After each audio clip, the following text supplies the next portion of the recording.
Hello, ladies, gentlemen, and MBs. Welcome to Warui Deshou's Stream of Thought, and we're covering Banana Fish, Episode 7, The Rich Boy. Ooh, wow, big spender and all that. He's a rich boy. He's a rich boy, because you know it don't matter anyway. I mean, what is this, like Banana Fish's foray into Riverdale? Or something? Or Archie? Or, Richie Rich? What the fuck's going on here? Richie. But anyway, oh my god. Yeah, you remember that? Oh my god, I haven't thought about that in decades. Was that sympathize with this incredibly wealthy child? Like, fuck that noise. Was that a Macaulay Culkin joint? It was a cartoon at some point. I think it might have been Hanna-Barbera, possibly. Okay. But no, fuck that show. Fuck that kid. But anyway, anger aside, cartoons from the 60s, let's instead talk about a cartoon, quote-unquote, from present day. Well, of course, with me, as always, is the gentleman, separated by thousands of miles of ocean, but always close to my heart, the Soul Doctor. Heyo. What up, everybody? I literally came with that just out then, so I'm quite pleased with myself. Hello, everyone in the audience, by the way. Yes.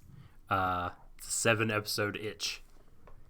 Getting the craving to move on to other anime series. It's up to this episode to keep me faithful. No, that's bullshit. Of course it is. This is a great episode. We're not talking about the show that shall not be named, or any other show for that matter. We're talking about a damn good one. However, ladies and gentlemen, we do have some housekeeping to do this particular week. Firstly, which is to talk about someone who regrettably passed away recently. This is actually relevant to Banana Fish, as it turns out.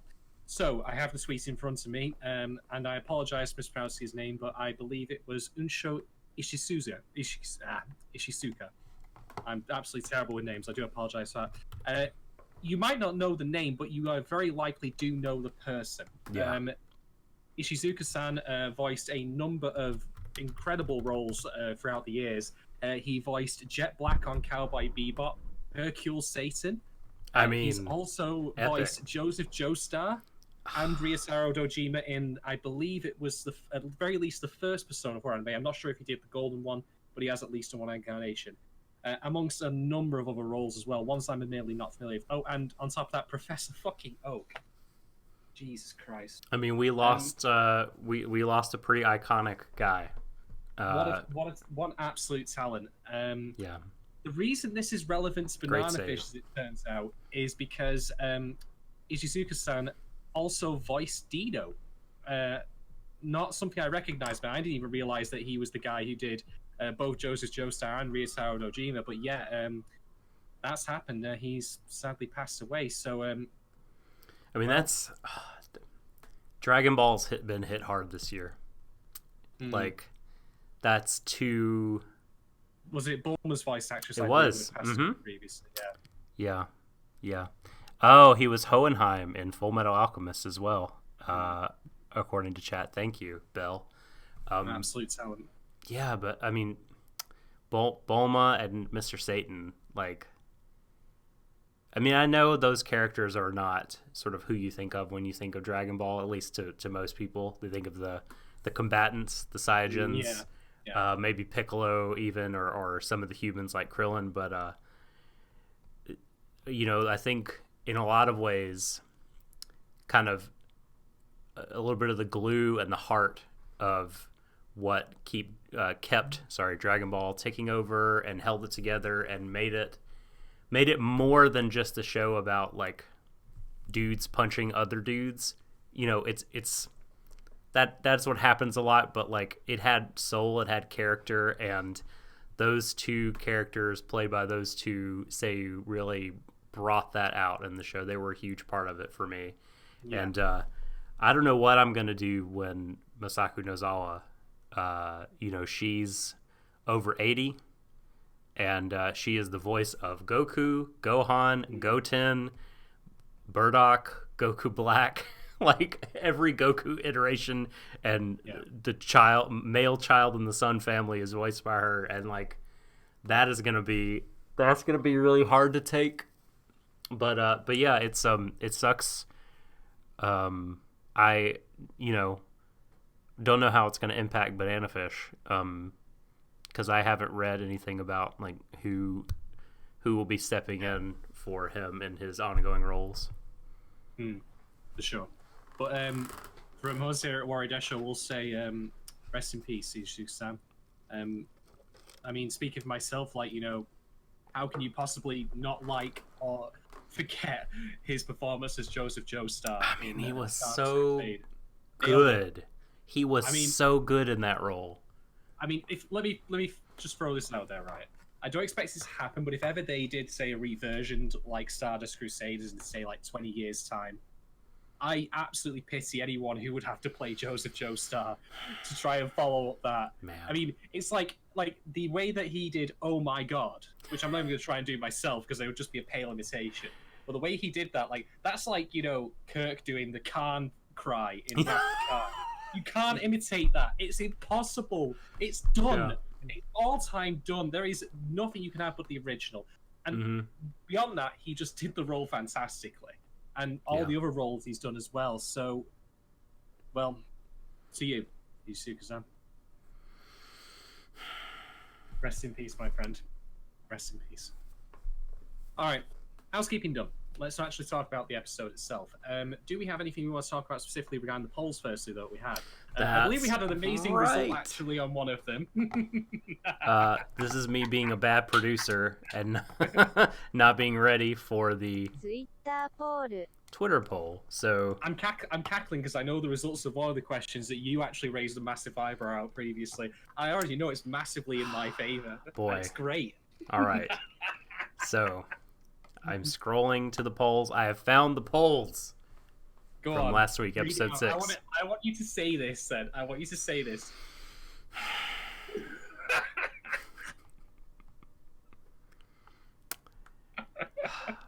August 10th.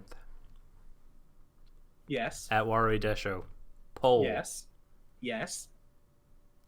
Is Banana Fish surf and turf?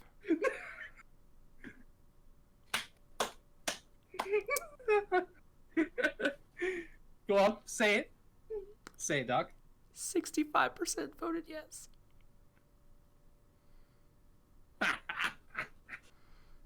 Thank you, audience members and people who wrote in for that. That's exactly the outcome I wanted. You people out there know that you're contaminating the pure pool of science by rigging the polls for comedy this way. I hope you know. I did not get no Russian bots to help me with this one. Right? Thank you very much. Not a single person, from that particular place who's got a fake made-up name, Boris, what's his face, whoever was involved in this. Not one of them. It's all legit. All of them are legit answers. I mean, it's not like I did a I think that they're real people. I think that I think they're real people. I just think that they wanted this outcome, regardless of what the facts of the matter are. But moving on, you win fair and square. You won this poll. Yes. All right, poll 2. AG says Ash isn't broken. Do you believe this is true? 62% say no, they don't believe it's true. They believe Ash Lynx is in fact broken. He's a bloody mess. He's an absolute wreck. Another one that I'm iffy on that one. But okay. That could just be, that's a semantic argument though. Final poll for episode 6. Do you believe eBay-san is being selfish or truly has AG's best interest at heart? This has never happened before in the history of our polls. 50-50. What? Selfish and AG's best interest. 50-50. Well, fuck me And sideways. you know what? That's actually, I feel like, pretty accurate, because I think both are true. But it's hard to rank which order that they might be in. Hello, Go Atomic Robot. Emily, I believe, is your Twitter display name. But, I'm sorry for ruining tea, by the way. Yeah, that's right. My fault. I'm sorry. That's right. It's a waste of perfectly good tea. That's my bad. But those were the polls. Now, Fair enough. let us go back to Cali.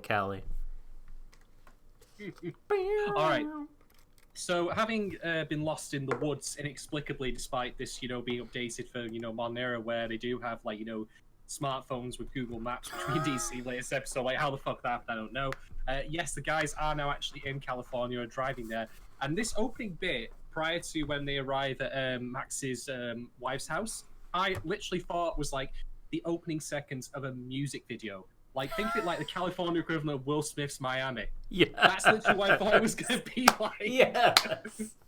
I can see it. Absolutely. I mean, honestly, there is the California song by, what was it, Tupac? You could literally put that over California Love, right? Yeah, California. Make yourself a very, short A and B out of that. It would only be 30 seconds, so however long it is. But, Of the, you know what? This is gonna be a poll, but of the early '90s gangster rap songs about California, look, I love California Love, all time, just amazing, fantastic tune. It could just be that I'm a Biggie guy when it comes to the Biggie or Tupac question, but I really like going back to Cali. I might prefer it to California Love. That they could be seen as controversial. I don't know. To answer your comment there, Talubel. Well, it's in That's Shorter, because he's skirt chasing already. That's Shorter. That's Shorter. Unfortunately, later this episode, it's going to change to That's Shorter. Oh, fucking fuck. Well, but look, the opening lyrics are even of going back to Cali are, I feel resonant with what's going on in Banana Fish. And here I'm quoting now Christopher Wallace. You're going to rap it? Notorious B.I.G. Rap it. When the la hits ya, lyrics just splits ya. Head so hard that your hat can't fit ya. I didn't think that you'd be reading it like Charles Dickens, but, we're breaking new ground here. Either I'm with ya or against ya. Format venture back. Through that maze I sent ya. No, that's terrible. This is terrible dad humor. But yeah, I feel like the first couplet is you could, if you were doing one of those AMVs where you crowbarring in the lyrics to fit, the la could be, instead of referring to dope, could refer to Banana Fish. Mm-hmm. All right. So after that little bit of skirt chasing from Shorter, we end up at Max's wife's house, where they're stopping off briefly. Max throws up as he gets out of the car, and his son spots him. And he's like, well, that must be my dad. He throws up all the time. No, of course not. But, what an amazing way to, see your son again after all this time, where you're trying to avoid, custody proceedings. Oh, yeah, he just throws up everywhere because he can't handle driving. But he's Poor guy. Poor guy. I don't know. Poor Max. When he saw Michael again, because I forgot. They mentioned Michael by name a few episodes ago when he's talking to his lawyer, but I forgot. And, there he is, and it, in spite of myself, I was like, aw, Max and Michael.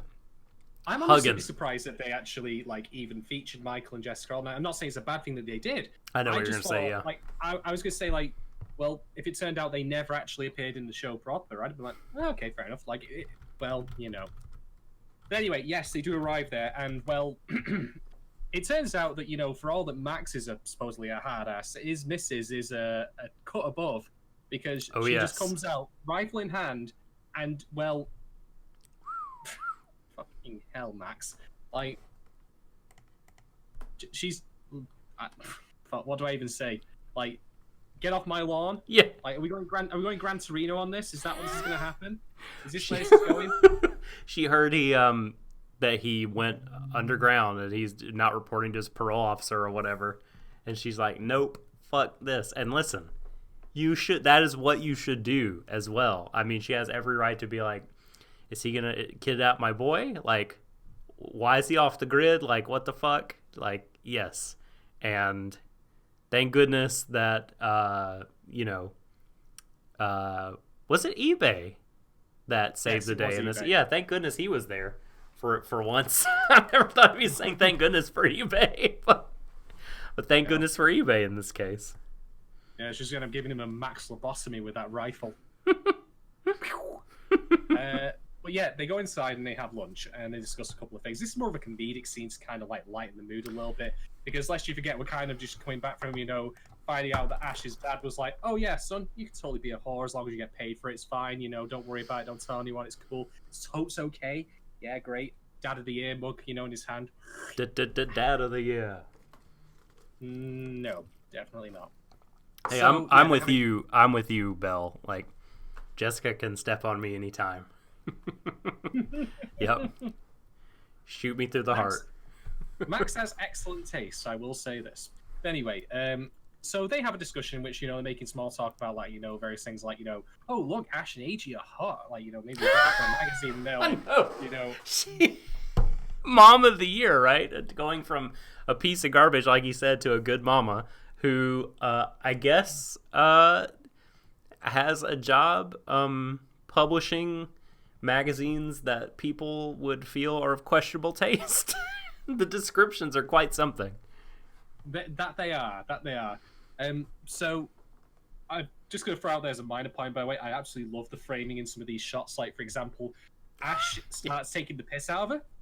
And, I mean, Ash is a hard bastard, don't get me wrong, but I think he's also a colossal idiot, because did you not see her come out there with that, I think it was a Lee Enfield? Like, dude, are you why? Do you have a death wish? Fucking imbecile. What did he say? Like, can you pass the mustard or something? You gave her something to that effect. Yeah. He said all parents are garbage. Yeah. In this episode. That will be relevant later as it happens. Yes. By the way, like during this scene where he's like, I guess Jessica had gone, I can't remember, but he's like, all parents are garbage. Kids are just like doing whatever they can to try to make it. Like the soundtrack, the music playing in the background, like it's really good music, but I found it incredibly discordant. It's like steel drums. And like he's like Ash is like, just incredibly serious. I really enjoyed that. should have been a bit more somber. Maybe don't even have any music at all for that bit. Maybe it'll fade out. Who could say? The framing in particular I know though was that at the point when Ash starts, like sassing her, there's an amazing shot where, like he says, pass the mustard, and the mustard actually cuts the left hand side off. You've just got eBay's face here, and he's like, yes, he's absolutely petrified. And I think he's petrified not necessarily because he wonders, about, Ash doing anything untoward, physically, but, he's just seen that woman. I mean, we know what Ash can do with forks. Imagine what she can do in knives. I reckon she's dangerous. Ooh. Yeah. I reckon she's super fucking dangerous. She's in no mood to be trifled with at the moment. Potential hot model or no. No. Anyway, so after all that, hers and Max's son, Michael, goes to bed. He's actually very polite for a kid, surprisingly enough, being raised between a soldier and, a gun-nut mother. But, well, he's doing all right for himself. Max goes and sees him while he's sleeping and leaves him a baseball mitt. It was his birthday. Yeah, that's why they were stopping by as it happens. And at that point, they leave. And I thought to myself, oh, well, now that they've been here, nothing could possibly go wrong. It's not like, there's a trend of, horrible things happening to people that, these guys bump into. Nah, it's fine. Never it's know. Fine. They'll be all right. They'll be good. It's great. But you might recall that they had a hint they had to go somewhere, I think it was 42nd and Westwood. Right. So they make their way over there at night. And when they arrive, Ash makes the astute observation that things look a bit suspect. Not an unreasonable, observation there. and then they start hearing screams around the corner. There's an old Japanese lady there. Oh, sorry, just 2 seconds. If you can just take over a second, Doc. Oh, of course. Well, bad producing on my part because I don't have anything to go. I'm just going to throw it to the BRB screen, and we'll be right back.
Apologies for the impromptu disappearance there, ladies and gentlemen. Just, decided to go and fight a bear around the back garden that appeared. No, that's not what happened at all. I'd like to say that actually was what happened, but no, my dad just came back from work, so I just wanted to say hi to him, check if he had a good day and all that usual nice stuff, All parents are garbage.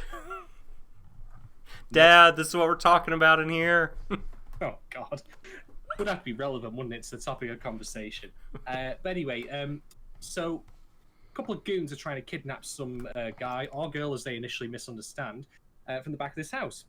So a firefight breaks out in which, these guys, to quote, what was his name, Patches from Dodgeball, where he said, you guys could hit water if you fell out of a boat, because they can't shoot ash from like 5 feet away. And he actually says, that is this like... is how you do it. This is how you fucking do it, right? Shoots, like, disarms them and they run off. That's the first indication to me that this is a trap. I mean, it was that bad. I mean, because we've seen, mooks shoot in this anime, and they're not that bad shot. They're no stormtroopers. Oh, thank God for that. They've pegged them a few times, and it's usually a situation.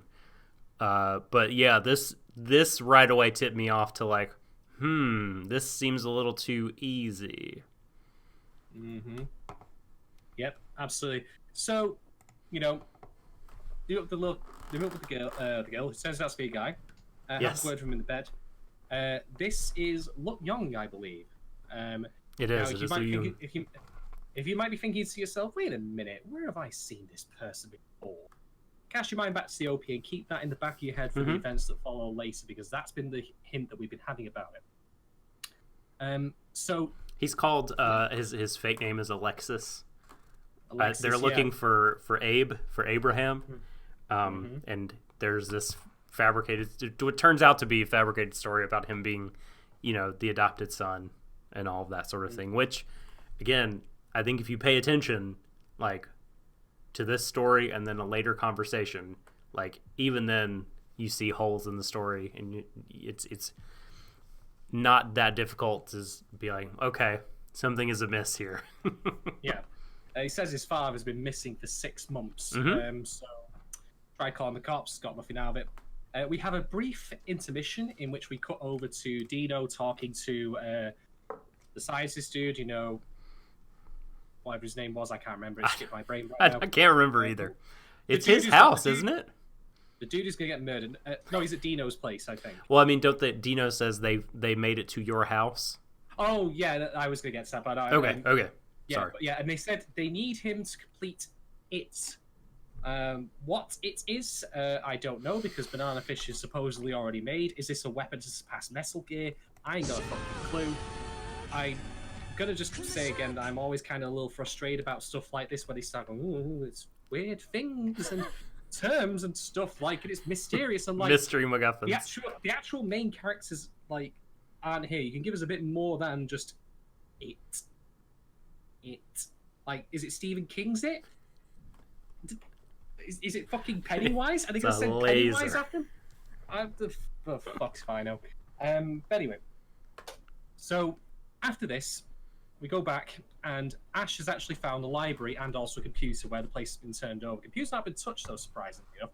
So again, another hint that maybe something's been missed here. You know, why Snowball not smash the computer? Also, who's gonna leave the room trashed for 6 weeks? I mean, I know if someone, you know, fucked up a room in my house, 6 like, months for that matter. Was it 6 months? Okay, well, however long, like, and I think Ash takes a hard look around the room and does kind of a double take, like, what? Because it's, you know, not even that it's hard to tell if he's thinking this looks freshly trashed or why is this well-to-do family not put the books back on the shelf and replace the chair and all this shit, you know? Yeah. Is this the part where you just put on those glasses and do the CSI? Yeah! Yeah. Of course it is. The David Caruso. Yeah, this is some broken sword shit right here. But anyway, Ash starts working on the computer, and we then have, of course, Yutlon come in, who actually moves so quietly that he doesn't make any footsteps when he moves. But Ash still notices anyway, can sense his presence. Hands him some tea, drinks the tea, says, "Oh yeah, I can get into this computer easily because I've got this, the USB pen drive of destiny. The cracking software. Dictionary program or some shit like that." Also, I mean, this definitely must have not been in the original manga. I'm sure of that. Like, if you in the audience can tell us like what was in place of this at the time, I mean, there probably was computer. Yeah, some description, but like, but flash drives and cracking, it's, you know, I mean, personal computers in general, I don't even think would have been very common, or at least like looked like they looked in the shots that we see in episode 7. Also, this is the scene that I think erases all doubt, in my opinion, unless I'm misremembering something. Because, so, he talks about Alexis / Yulung, says, you know, I was raised by Abraham, you know, I'm his adopted son, on and on. But in this scene when he approaches Ash, and Ash says, "Oh, that's interesting, like, I didn't even hear you coming. You make no sound when you walk." And he says, "We Chinese are brought up to move quietly." Like, as opposed to us Manchunians who are taught to, you know, brought to talk very loudly. You were not raised by Chinese people. You were raised by Abraham, Mr. Alex. You know what I mean? So, yeah, I feel like he is, I think, maybe showing that sort of his role as the master of the night, of the horrible things that happen, so that the daytime syndicate can be prosperous and exist. That's what he's good at, not like duplicity and espionage or you know, that sort of shit. Yeah, he ain't no Tyrion Lannister, that's for sure. But anyway, they do end up cracking the PC. This results in a high five between AG and Ash, which of course was Gnosis. Shout-outs, by the way, to the wonderful UI design of this fake Windows XP computer. I've actually got the frame up right here now, and they've even got like .xls files, which are Excel spreadsheets. Like, that's amazing. Like, if there's one thing I have to say, just as a small aside about this episode, I love all the little details there and everything, like the stuff on Ash's phone later when he's checking the map out. This shit with the fucking PC, like when they're reading like the notes in the books, like they've actually got full sets of text. It's not like lorem ipsum or any shit like that. Yeah. They've actually taken a lot of time to put detail in that's completely and utterly inconsequential. Like, we didn't need to see this shot, by the way, like, you know, of this PC's like file directory and this fucking, you know, knockoff Windows XP crap. But it was really nice. It was really, really nice to see, I will say, just the time they put into it. So they do end up learning that banana fish is indeed not a person, but it is the drug that has been mentioned previously. There'll be some later discussion between Max and Ash where they link that, of course, what happened in Iraq. So, by the way, good. Like, you're right. There's a correction from Tallulah Bell. Like, that they do say later, I think, when Shorter's talking to his man, they talk about him being adopted as a teenager. That was the info they found. So well, remember what Ash said before about, how you can't choose your parents and you're stuck with the ones you got? Mm-hmm. Not necessarily. Right. It turns out, at least by that fake story, if nothing else. But I mean, like, okay, so even that, let's take that as the story. Like, so did the orphanage raise him as authentically Chinese and to be a silent ninja? An orphanage. I mean, I'd have to. I guess, like, I mean, I'm sure, like, if the story wanted to, it will be very, very easy to, like, explain away, like, well, like, his parents raised him, and then something happened to them, and it just made me laugh. I mean, I wish I had that kind of curriculum at my high school. The most I got was, IT and maybe a little bit of French on the side when I was doing my GCSEs. Where was my GCSE silent assassination? I know. I'm so mad about this. What the fuck is wrong with my country's education system? But even, Ash points out to him, like, well, Shorter's not that way. He doesn't walk around disguising his aura or whatever. Like, but he does actually, because he has disguised himself. Well, no, it's his appearance, but not his presence as a human. I just think that there's, even that aside, there's enough there, I think, to make the reader or viewer question, like, this Alexis kid, not quite what he says. Something's going on. Mm-hmm. And I think it's not, it doesn't have to be this sort of, like, gut feeling. Like, I think there are plenty of clues on screen. Mm-hmm. Alexis is the name of the uncle. Okay, my bad. I thought he was called Alexis. Yeah, no, you're right. That's right. I'm sorry, I'm getting the details wrong. So they're looking for Abraham, but it's Alexis's house, right? And so, yeah, something like that. Abraham, Alexis, the Chinese rich boy's fake name is oh boy, I can't pronounce that. Goodness me. We can just continue to call him Yu Moon. Birds. We'll call him Bird. There we go. Bird. So fucking sorry. Bird, right? Sorry. Details. A lot of details wrong by me. Apologies. Oh, it's all right. I'm gonna give myself the boo really quick. So we're all, of course, noticing all these inconsistencies and incongruities with, Luke's account of things and who he is. Ash is not an idiot. Mm-hmm. Ash reckons there's something suspect about him, because he's too quiet. And so he says, all right, Shorter, I want you to go and look into this. And so Shorter meets up with the contacts of his nearby in a cafe and starts talking with him. And then around the time this is happening, a lot of men in this particular cafe start to need to use the restroom right at the same time. So they all stand up to go. No, I'm kidding, of course. They're not really actually, all about to go nips the gents at the same time. It's a trap. Turns out that, Lute is actually Lee's son. Lee, by the way, Mr. Lee, was a gentleman we saw in the previous episode who was talking with Dino, who previously had agreed to help the gang, get them out of New York, get them, all set up on the way so they could take down Golzine. But Dino's like, no. I'm going to make you a better offer. Right. One that you can't refuse. I'm going to give you heroin access. Hey, I have to get that in eventually. It's going to happen. There are so many times where I could say hello to my little friend jokes, but I'm not going to do that. Nope. You gotta wonder if in the meeting, like, Mr. Lee is like, go on, say it. I know you want to say it, Golzine. Just say, I'm gonna make you an offer you can't refuse. All right, okay, yes, you said it. Now let's talk about it. I'm gonna give you access to Europe for all of your heroin trade. Well, holy shit, I definitely can't refuse that. Okay, well now. Well, fair enough then. I mean, I thought you were just going to give me, a free subway or something, but holy shit, this is a step up.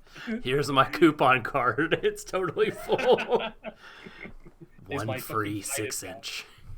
Take it or leave it. Yep. So Max and Ash have a discussion. This is where they, start learning about, they mention, about the stuff with the military in Iraq. There's also another point which Max makes, which is to Ash to just call it a day. Yeah. Max reckons that, because of what's been going on, this is nationwide, could very well involve the government, possibly. Ash, he's not having it, he's not quitting.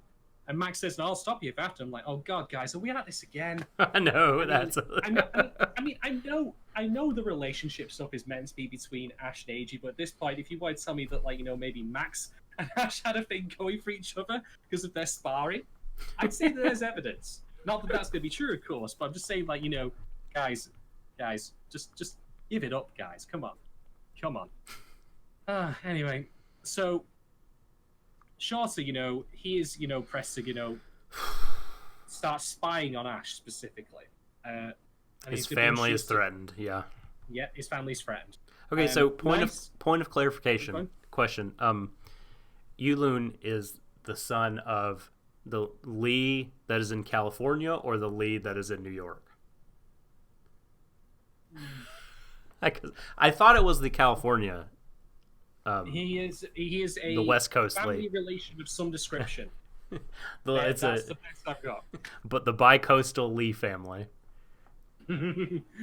Coast to coast. That's right, Lee coast to coast domination. Amazing. So yeah, nice insert shot by the way here of Short, like, you know, talking to the guy in the cafe and being reflected in his glasses, and then cut back to that, and it's Ash's reflected in his glasses instead when we move back to the balcony.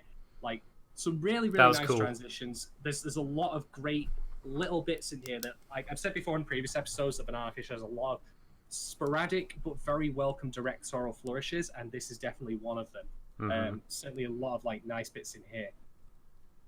So, you know, they're having a chat in which, well, Short is hiding it very well. He's clearly sweating bullets while he's having like a nice chat, you know, with Ash about, like, you know, his restaurant. How Ash says, well, your restaurant's going down into, you know, when the pots, if you ever into the pits, if you ever take it over. And this is the point when, of course, Luke Wong shows up. And Shaw's not an imbecile. He recognizes immediately that he's, you know, a double agent. Thank you to Lulabelle. Once again, on the correction, he's the Lee crime syndicate like leader guys on both coasts are his older brothers. That's right. So he's the seventh. Yulun is the seventh child, right? I think there's only on record. I think there's only 6. He like is the seventh son, but he like doesn't exist off the books, so that like no one will know about him or look for him, so he can sort of enforce and rule the night. I think that's how it goes. He's such a cool character. I really like Yulun a lot. He's super slick. So Shaw, of course, not an imbecile, immediately pulls him aside and says, right, I know you're on it. Like, don't pretend you're not. Oh, also, there's your, you know, immediately obvious Lee tattoo that's on your neck, which I think, you know, like we said before, he's pretty crap at being duplicitous, but if you want to hide your identity, it's probably best you not get your family's crest tattooed on your fucking neck where anyone can see it. Oh, yeah, that was a... Or just like wear shirts with a high collar, not like the loose, flowy, boat necky type shirts that are going to be like... That's a bit of a foul look, that. I mean, Jesus fucking Christ. I mean, at least, you know, what was his name? Edward Norton's character in American History X had the good sense to put the swastika on his fucking chest rather than, you know, on his fucking chin or something. Right. Ugh. Jeez, this is he excelled at like ninja movements, but in terms of you know, all other sort of sneaky style, he gets a D/F. Yeah. And in a very, you know, Ryuko Matoi's home teacher kind of way, he suddenly has a complete shift in attitude when he gets called out, and he's like, right, you're my bitch now. You work for me. Do what I say. It was a bracelet, says Mirror, not a tattoo in the manga. That's a I'd be happy with that, to be honest, if they had made it as was in the manga to the anime, because that's, I mean... I wouldn't, that would be even dumber. I mean, you can get a tattoo and almost forget, like, it just is a part of your skin, you know what I mean? And you're wearing a shirt, but like, you make a conscious decision to put your bracelet on. I feel like that's even worse. Tattoo in a very obviously seeable place, though. So, you know... I mean, what if he put like a Lee Syndicate baseball cap on? It's on his, you know, like driver's license stuff. He has an ID card. Yeah, he has it on a lanyard. No, just hanging out. No, I'm gonna go one better. He's got it on his LinkedIn profile. That's what he's got. When Shorter's man does the Google search, they find it. Actually, you'd be surprised. He's a criminal. Anyway, Off the grid. So, oh boy. The next scene is actually after Lu Yong says like you're my bitch now, you do as I say. We have eBay and Ash discussing what's going to happen with Asia because they've realized that their visas apparently have expired. I mean, they've only been there like a week or so, and that's already gone. I mean, I know immigration's a thing right now, but come on, guys, this is a bit daft. Doesn't really matter. So they now need to, of course, tell AG that this is the end of the line. You're leaving the country for many good reasons, not just least of which is the fact your visa's fucking run out. So at about like the 11-minute mark, the 11:20s, there's some really good like bell chime music. Like it was fucking incredible. Like not discordant this time. Like it was good on its own, but it synced up really well with what was going on. Boy, I love the music right around that time. I think that's when eBay and Ash are sort of hashing out like, okay, I'll be the bad guy. You know what I mean? He's like, no, don't do it. And then Max is like, no, let him do it. Yeah. This is the discussion they have now in that, Ash is the one who's going to, tell AJ, like, it's done. It's over. So they go out and they have a conversation in which Ash pretty flatly, like, credits to his voice actor here. Like, there's a couple of different ways you can do this, which is just simply start screaming at him, or maybe, maybe Ash would not possibly believe that he wanted to get rid of AJ, or that it was in AJ's best interests, so he could kind of like place like, oh, well, you really could leave the country. But he just says it very plainly, which I really, really liked, actually. Because it was more subtle than just, being that kind of flamboyant. But at the same time, it is very matter of fact that, well, much as he doesn't want to admit it, AJ is a liability. He has, the one chance he had to save his own life in that episode where they tried to assassinate Dino, he dropped it. He dropped the ball. He didn't kill the guy in front of him. Not an easy decision to make. Not going to trivialize that. At the same time, if Shorthand intervened, he was a dead man. Simple as that. Yeah, I loved this scene too. Like, it was not. He didn't become like a cartoon character. It wasn't like yelling and angry and like. He didn't do anything that felt like you said, false to his feelings. He just laid out the bare facts, and even then he didn't feel like he convinced them. He came downstairs and said, "Your turn, eBay." So that was super cool. I loved that. And then everyone gets a turn. Every single person gets a turn. Then Max gets a turn. Then the old lady gets a turn. And then the lady that we saw at the very beginning, she comes back in. They're all gonna have a go at trying to convince AG to leave the country. Come home. There is one thing I really want to note here about something that's with shadows. When the scene is about to conclude, there is a shot of Ash against the wall of the balcony.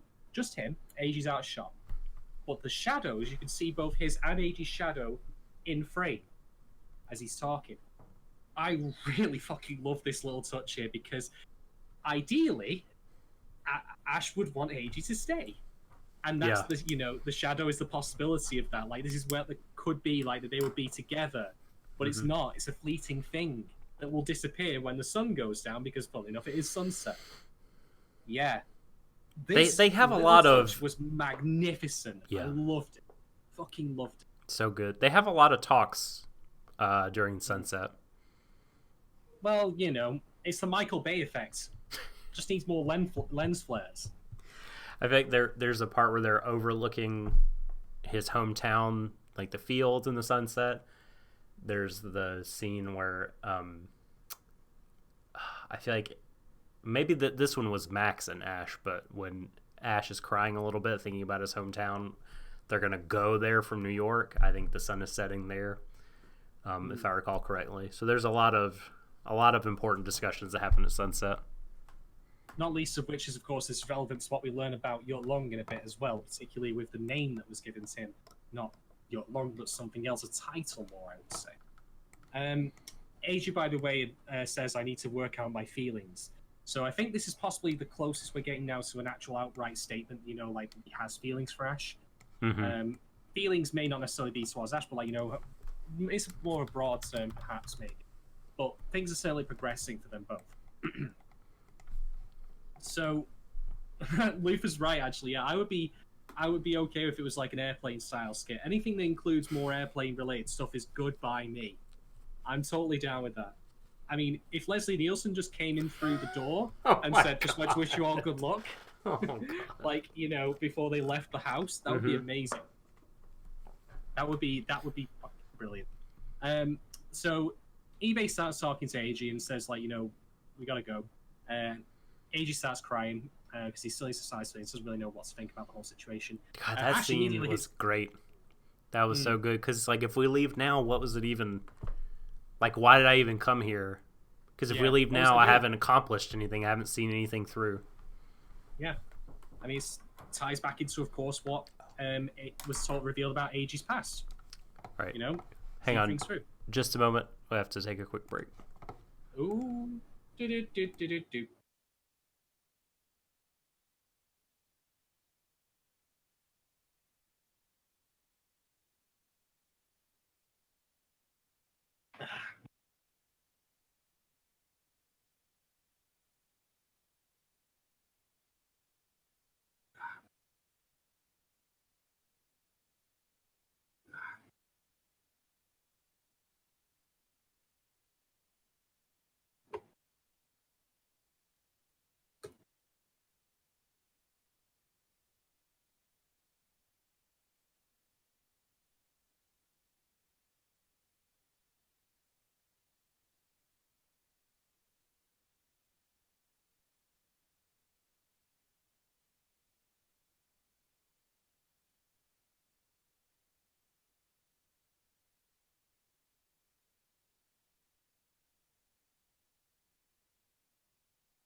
Hello, we're back.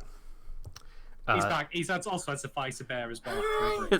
I had to search for a missing printer cable. Gloria's right. I'll be totally okay with that as well. Basically, anything you could take from that film and you could insert it to anything, never mind Banana Fish, is great. Would you still be my friend if I said I hadn't seen Airplane?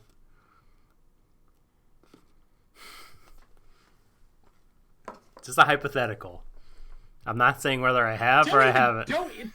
Don't even fucking make this hypothetical. Don't make me get on an actual fucking plane and come over to that fucking country you call the United States of America and fucking make you watch that film. Don't you? Is it streaming anywhere? It's on Netflix. Is it?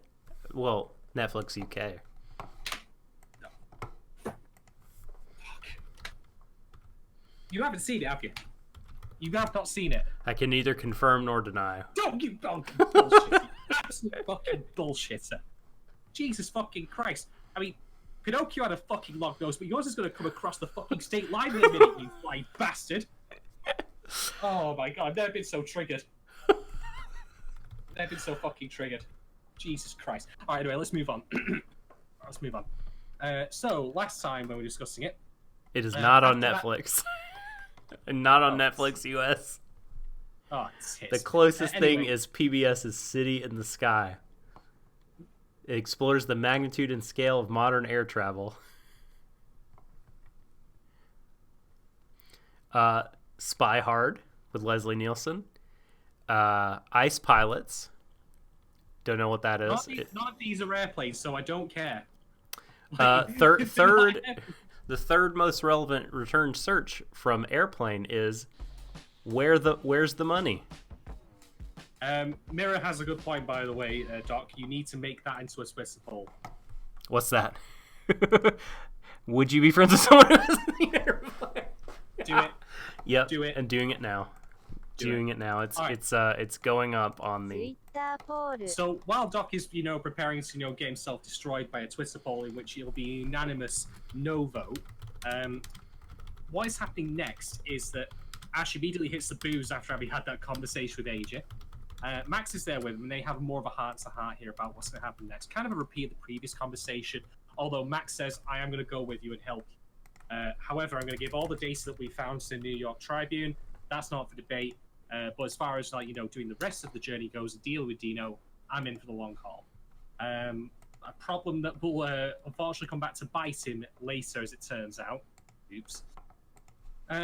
Speaking of coming back to bite someone, we're back to Look Young and Shorter, and there's more discussion here about what's going to happen next, which is basically that if Shorter tells on Lutz, that he's a spy and is going to stab him in the back.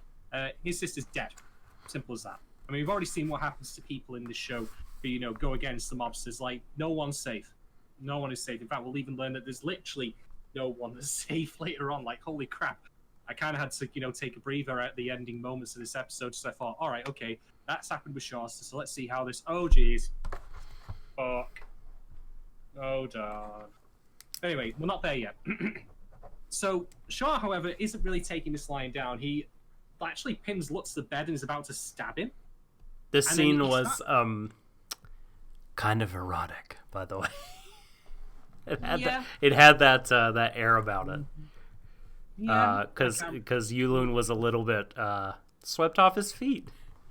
My! You've pinned me down. And you're about to stab me. You're being very aggressive, sir. Oh, that's shorter. So aggressive. Oh, that's Shorter. But Shorter starts telling him about the Lees were people we looked up to because they were the the ones who allowed us to survive in this foreign land. The scene fucking ruled. It was so good. God. And now look at you. You're just a fucking bunch of cancerous assholes who aren't looking out for any of us anymore. You're just a poisonous snake. Man, I never believed what people said about you. I always stood up for you. And look at your ass now. You're like selling everybody out, fucking stabbing us in the back. Fuck you, man. Fuck you. Exactly. But Shaw unfortunately gives in and leaves. Lee's magnificent hair is unfortunately slightly damaged, but not fully tarnished. It's not like, oh my god, I cannot believe I forgot the name. What's the lead female character from Katana Gatari? What was the name? Okay, don't ask me because I haven't seen that one. Would you be friends with someone who hasn't seen Katana Gatari? That's you can take that, leave that one because Katana Gatari it's all right. It's good even. There are very good episodes in it. Don't tell Illegenes. Don't tell Illegenes that you said that. She'll fight you. Natasha loves Katana Gatari. Hey, Katana Gatari is really good right up until the close of the episode, and then it's just, well, you remember all this stuff that you really got invested in and thought was going to go end really well? No, it's just, fuck you. Oh, that's a shame. Thanks, that's a shame. Isin, however you pronounce that name. Anyway, that's just my opinion, mind you. Don't take it from me. So, like, I know that in a lot of, especially, like, I I should redo the start of this because I'd be talking out of my ass if I say a lot of. I have seen a number of shoujo anime or manga, and again, this was the kind of demo that this story was originally marketed to. It's a very I want to know how to put this nicely, because if you just say standard trope, that sounds a little bit like a pejorative, and I don't mean it that way. I mean, like, it's a tried and true storytelling convention about, when characters cut their long hair, kind of the change that they're undergoing psychically or spiritually. It's meant to kind of be a physical manifestation of that, like a signpost. Do you think that that this sort of hair loss from Yulung is indicative of that in any way? Because this talk really did seem to shake him up a little bit. Like I think it really got to him a little bit in some way. Well, I'm going to save that for my talking point. So okay. I'm going to put that out there for a bit because I do want to talk more about him. I will say, as someone who did start shaving their head a couple of years back, though, it didn't result in a dramatic change in my personality.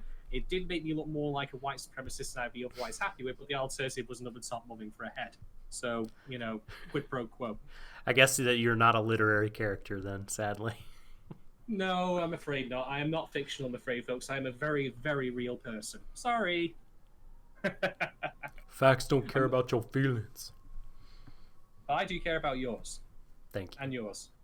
And yours. Not so much the person in the back. Fuck that. No. Get out. Get out.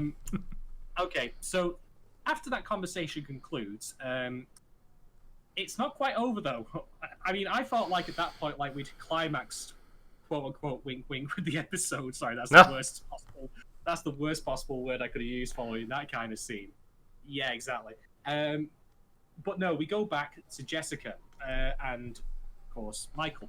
And Michael spots some guys walking down, the path from the drive. And, well, I could have literally stopped the episode right there because I was like, oh, Jesus. That sure as shit ain't the fucking, Domino's delivery man coming down here. Great. So they kick the door in. This fucking hurt me, dude. It did. And nothing's happened yet. That's the terrifying thing, though. Like, I've seen enough of this show now where I'm like, okay, what's the most horrible fucking thing that could happen here?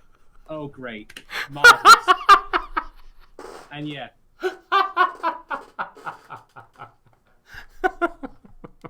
Well, look, right, the original look I was going for was the Kane from the Command and Conquer series, and I'm almost kind of there. Oh, I need to get rid of all the hair this way. Like, it's just down here, and I, start talking about peace through power and all that, and, DDI are wankers, then I could be Kane from Command and Conquer. Part of me would like to believe, either way, that this particular choice of ending here, where, we just have that imminent threat of Jessica's, well-being, and, of course, Michael.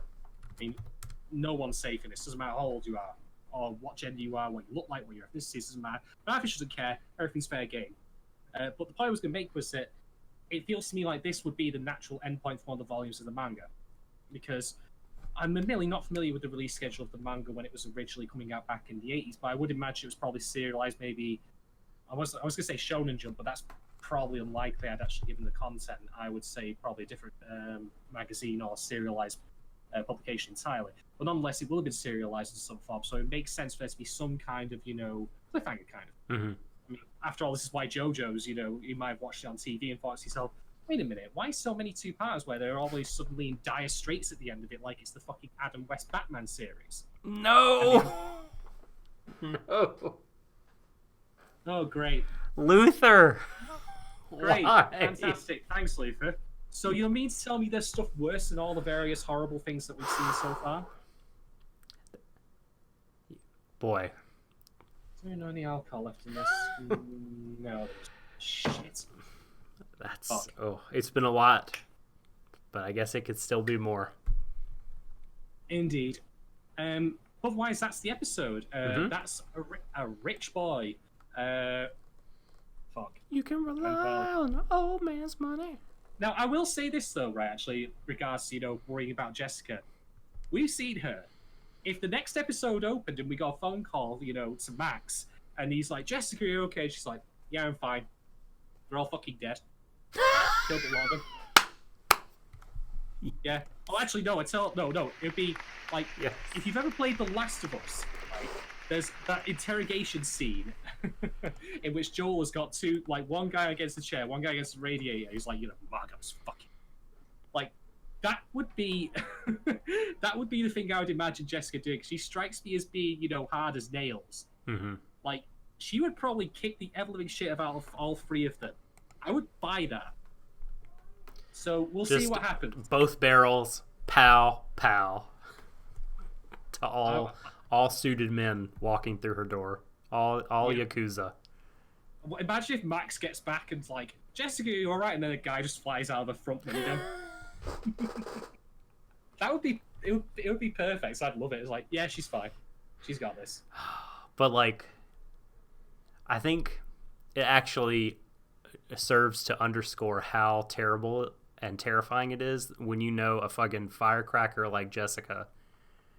She's nobody's fool. She's a tough mama. Like, she's gonna protect her boy. She has firearm. Like, when those guys come in, she's scared. She's nervous, anxious.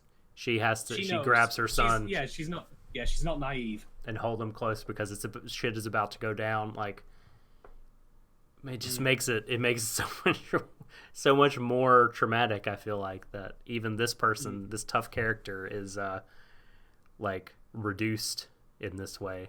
Boy, I'm not looking forward to.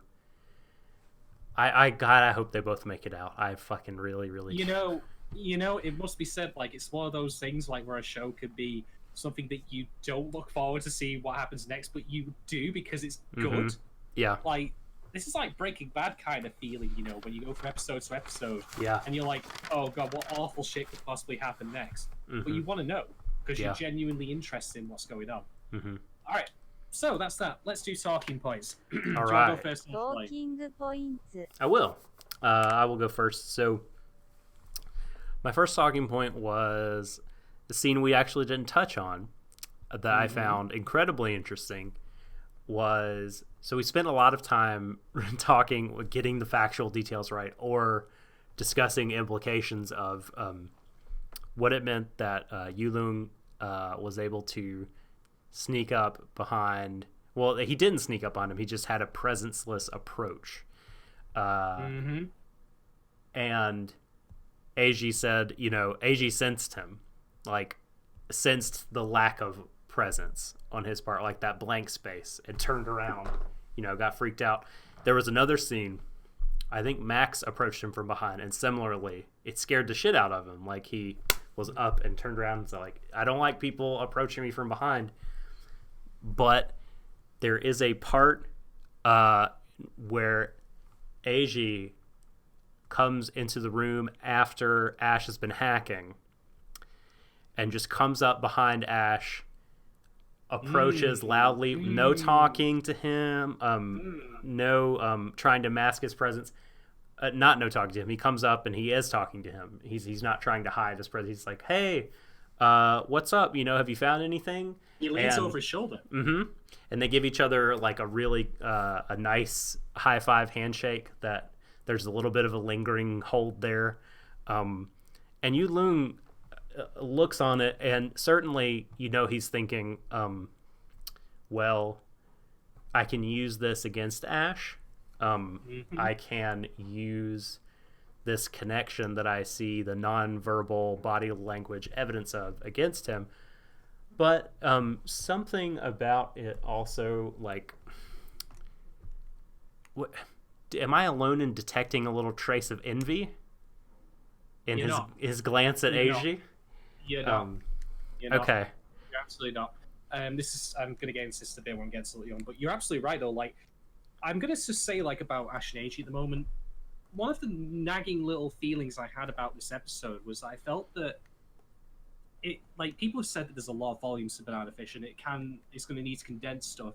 This episode did feel a bit condensed in certain respects, particularly of how Ash reacts to Look Young. He says, Look Young says specifically at one point later, maybe this is a sub thing, maybe this is me being really, really pedantic. So I apologize if this is not true. But he says he noticed my moves. I'm like, what moves? The only one you did was that you came in very quietly. And I'm thinking, is there some cut content here from the manga where there was another scene, just maybe the one, in which they had, like, you know, a moment in which he did a break dance? Well, no. Senpai noticed my moves. He was hanging from the ceiling, clearly. I mean, I don't know. Maybe it could be something innocuous as, like, you know, a plate falls from, like, the kitchen and then just catches it without even looking it. I don't know.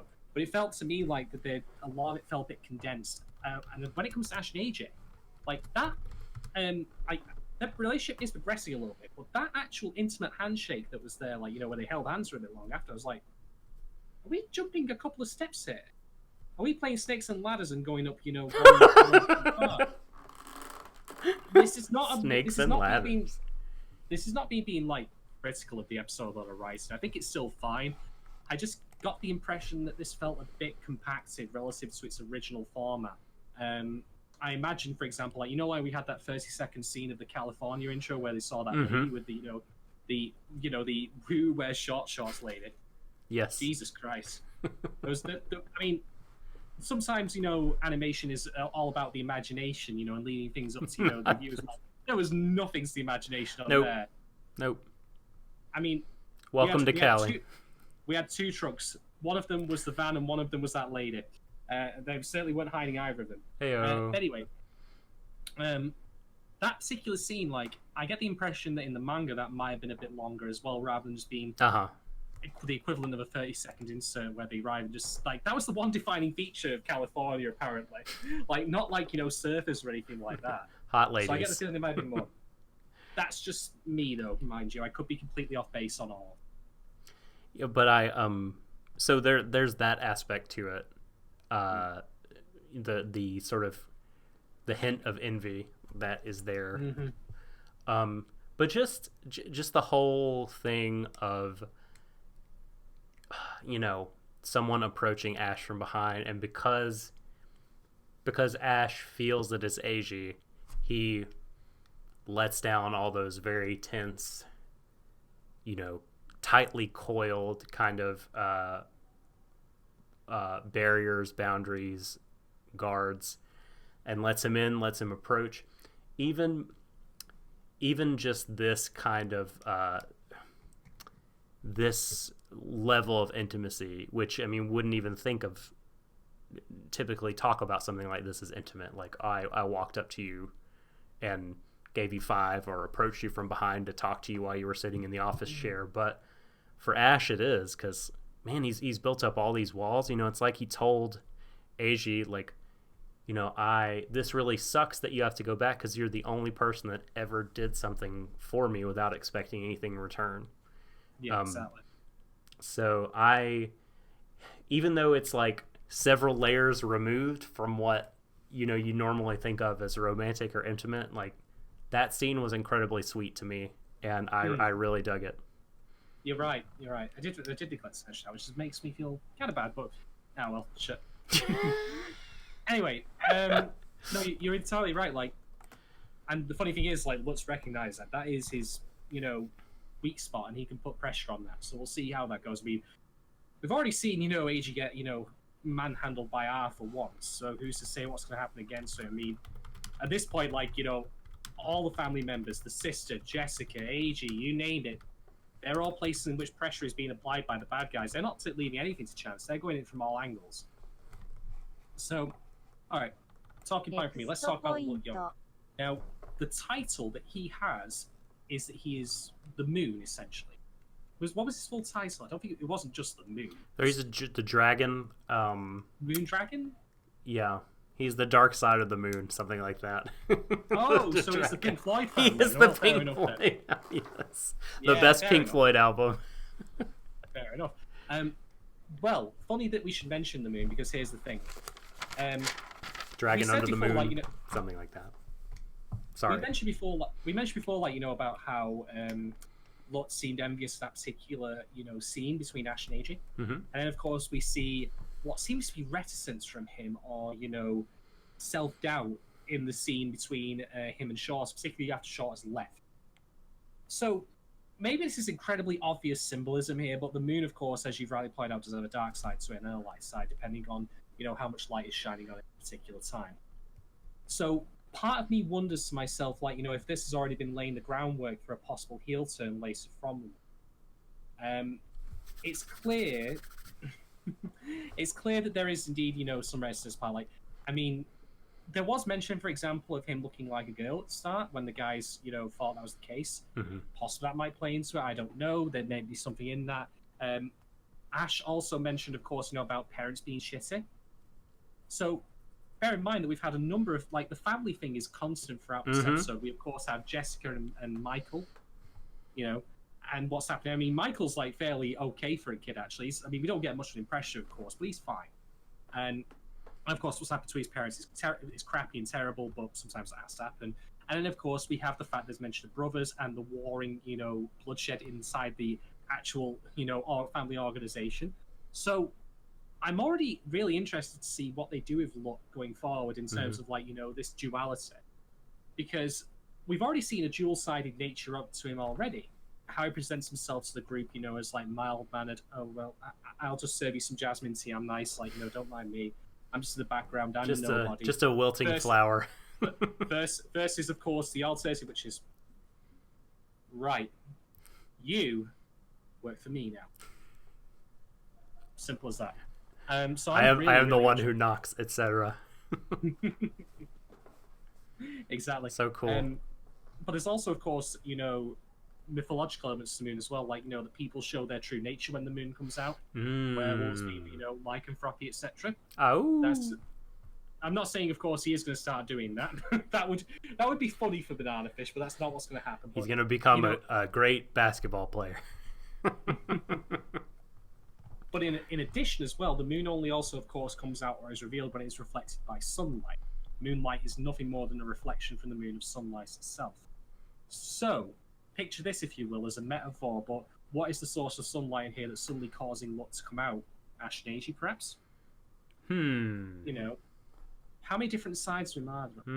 There's a lot to unpack here, and I'm certainly already very fascinated by his character and how this is going forward. Again, maybe the symbolism is very on the nose. The moon is literally pictured in a shot when he's looking out the window. So this is kind of already, very, hey, do you get it? Do you get it? It's right.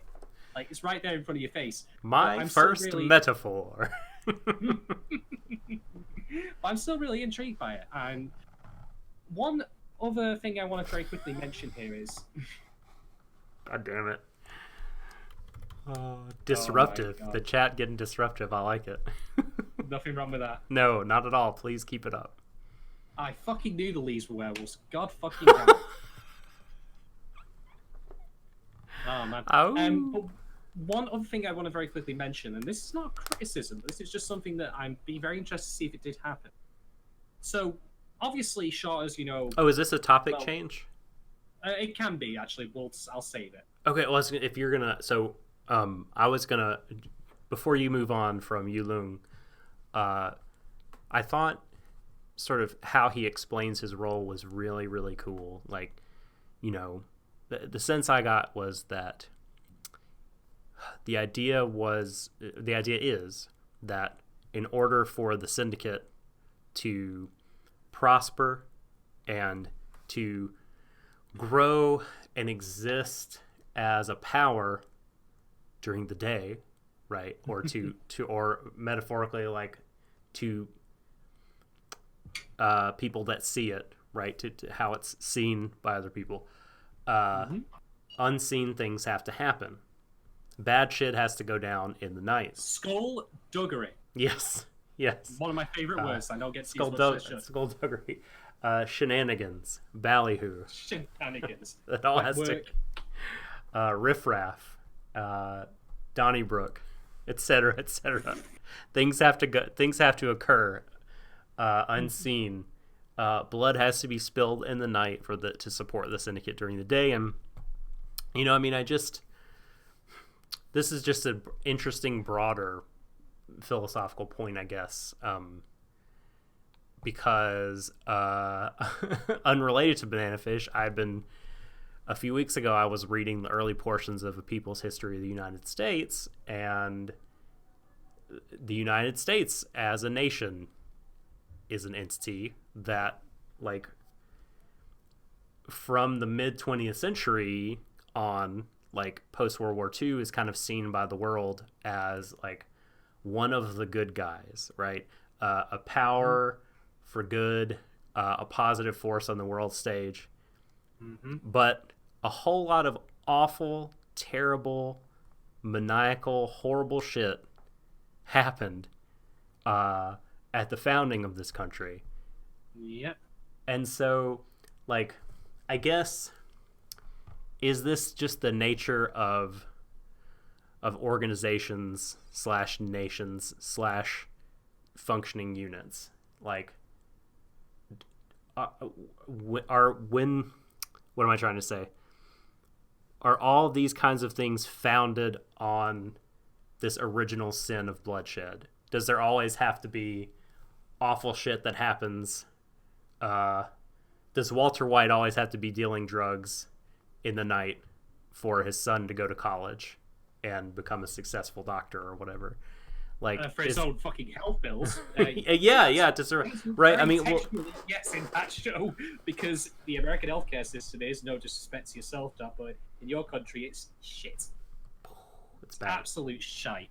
It's a shambles. Slag off the NHS all you want, but it is not a patch on the fucking bag of wank that the American healthcare system is. It's real bad. I've watched Michael Moore's Sicko, and I will never forget the fucking anecdote from that mother who had health insurance. Her her really young child was choking. Called ambulance. Went to hospital. Wouldn't take her health insurance. Kid dies. Had to go to a different hospital several miles away. Fucking bag of shit. Simple as that for that to happen. Yeah. Fucking choking. I could have sorted that. I'm first aid trained. I could have fucking sorted. Well, not so. And I didn't. Be really angry about that. I know. I didn't necessarily mean to make it about like healthcare per se. No. I just get. But no, but you're right. I mean, you're justifiably mad, and I'm with you. I guess it just brought to mind like this very general question: are all nations or large groups, organizations, syndicates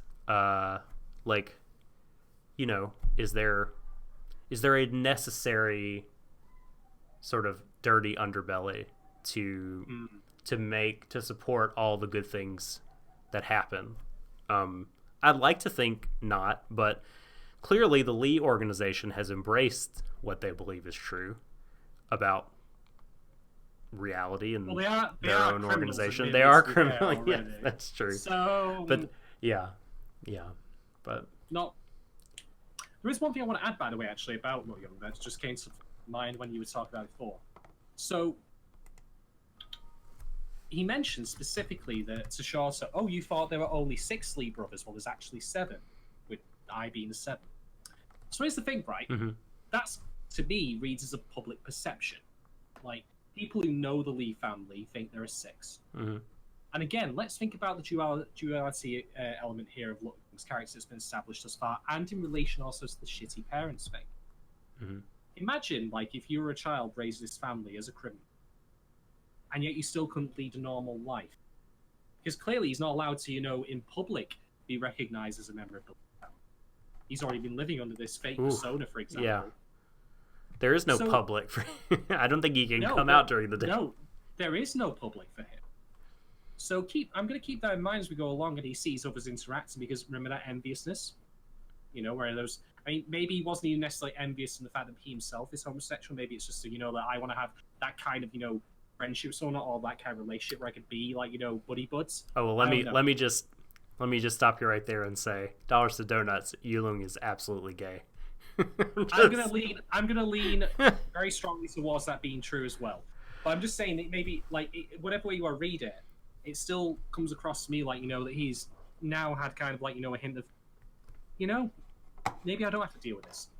Maybe I don't have to be hiding in the showers all the time. Maybe I can come out. Maybe I can, hell, if he is gay, then that alone in itself is a coming out metaphor. Mm-hmm. So there you go. Right. By the way, I don't even know what Dollars to Donuts means. Don't know the etymology. It's just a bridge. It's a bridge to your next point. It's an idiom. Okay, so the next thing I want to bring up, actually, this isn't a criticism of Shorter's actions, by the way. This is just me hypothesizing. It'd be something really interesting. What Banana Fish is currently doing is it's racking up a lot of the pressure points on the group. We've got, of course, Max, who next episode is probably going to be in absolute fucking bits one way or the other over what's happened with, his ex-wife and his son. Yeah. Mm-hmm. We've got Shorter. He is, clearly, on a leash now. AG is going to be a pressure point. I'm surprised that they haven't put pressure on eBay at this point as well. I mean, the funny thing is, what we mentioned before about the consulates, and the immigration, the visas? Prediction. Next episode, they find out they can't get out of the country.